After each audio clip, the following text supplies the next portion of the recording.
My name is Adrain Cox, and we're here in my studio in Los Angeles, California, where I'm working on my exhibition, The Well of Dreams, for Corey Helford Gallery. This exhibition, The Well of Dreams, is about the healing power of the subconscious and the imagination.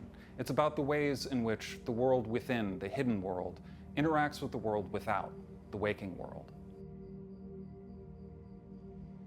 So when I work, I like to use transparent colors built up over time, glazing, essentially.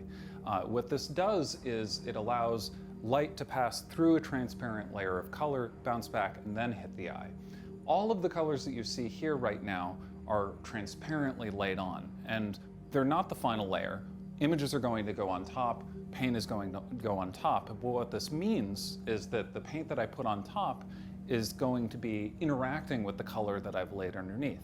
So this purple area right here, it's going to be snow. When I paint a bright blue-white over top of it, that's going to be a somewhat transparent color, semi-opaque, so that when that cool color has the warm magenta purple underneath shine through, it creates an almost blue-gray color.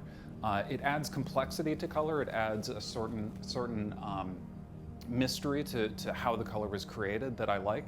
And it always creates a more intensely luminous painting. The snow here, purple, when I lay blue on top of that, or blue-white on top of that, the warmth of that purple is going to show through and create an optical gray, which is a more complex color than I can otherwise mix directly.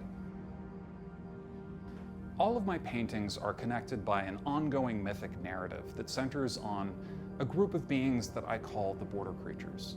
The border creatures are these hybrid beings that combine elements of human anatomy with that of plants and mineral deposits, crystals, organs that seem to be growing out. I imagine them as something where the boundary between the humans that inhabit the landscape and the landscape itself becomes fuzzy.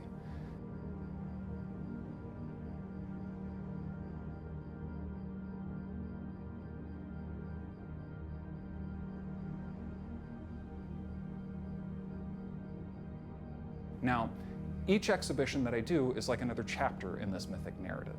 In this exhibition, we follow the character Maker, who is a sculptor and one of the border creatures. Maker received an injury in their left hand when a specter, one of the antagonists of my work, shot an arrow that pierced through their hand while they were opening a portal into the void. This is something that in my work I refer to as the cosmic wound. This wound blackened Maker's left hand and poisoned them. When the other border creatures weren't able to find a cure for Maker, they devised a ritual and a symbol that would allow Maker to descend into the world of their dreams to look for a cure.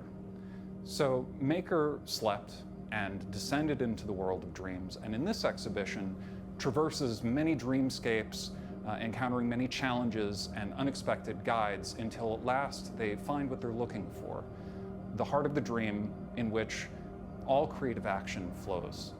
This is an artifact that in my work I've referred to as the Well of Dreams.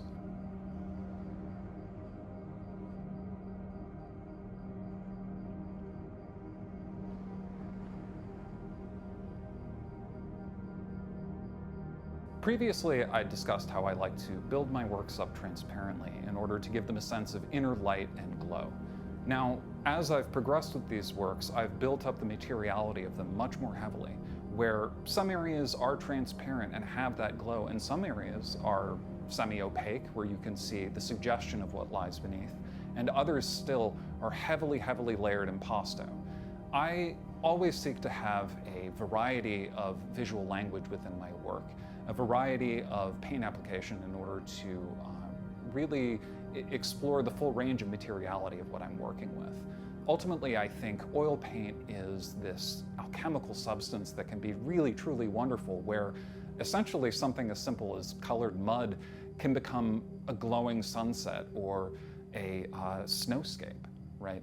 And by playing with the material potential of this oil paint, I'm able to not just represent the thing that I'm painting, but to give it a sense of inner life and presence.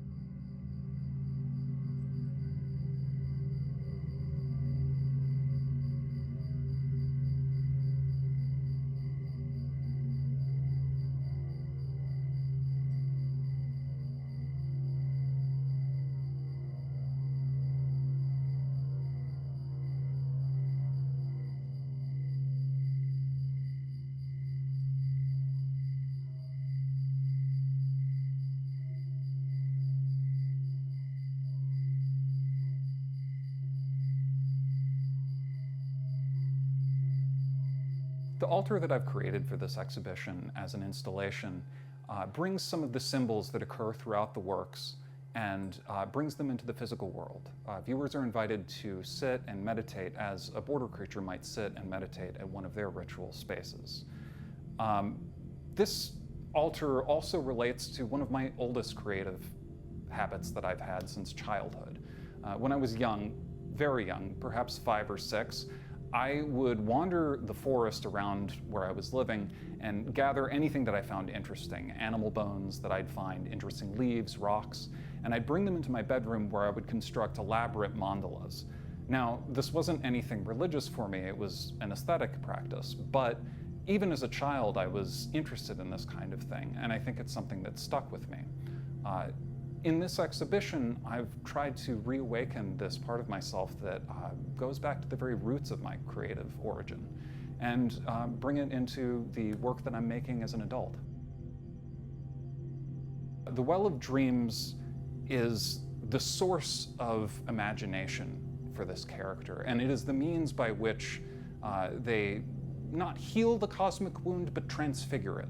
So rather than having a void, an absence in the center of their hand where they've received this wound, it becomes a star, a source of light.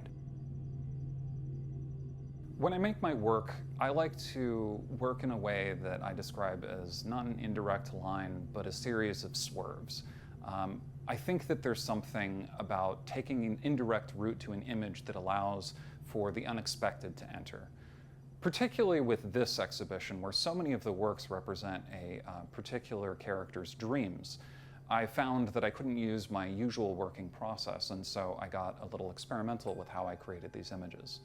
One of the techniques that I used for some of these dream paintings was I gathered a series of scraps of text from things that I was reading, books on my shelf, even my own dream journals, and I cut them out until I had hundreds of little scraps of text, put them in a box, and I would draw 4 or 5 out randomly.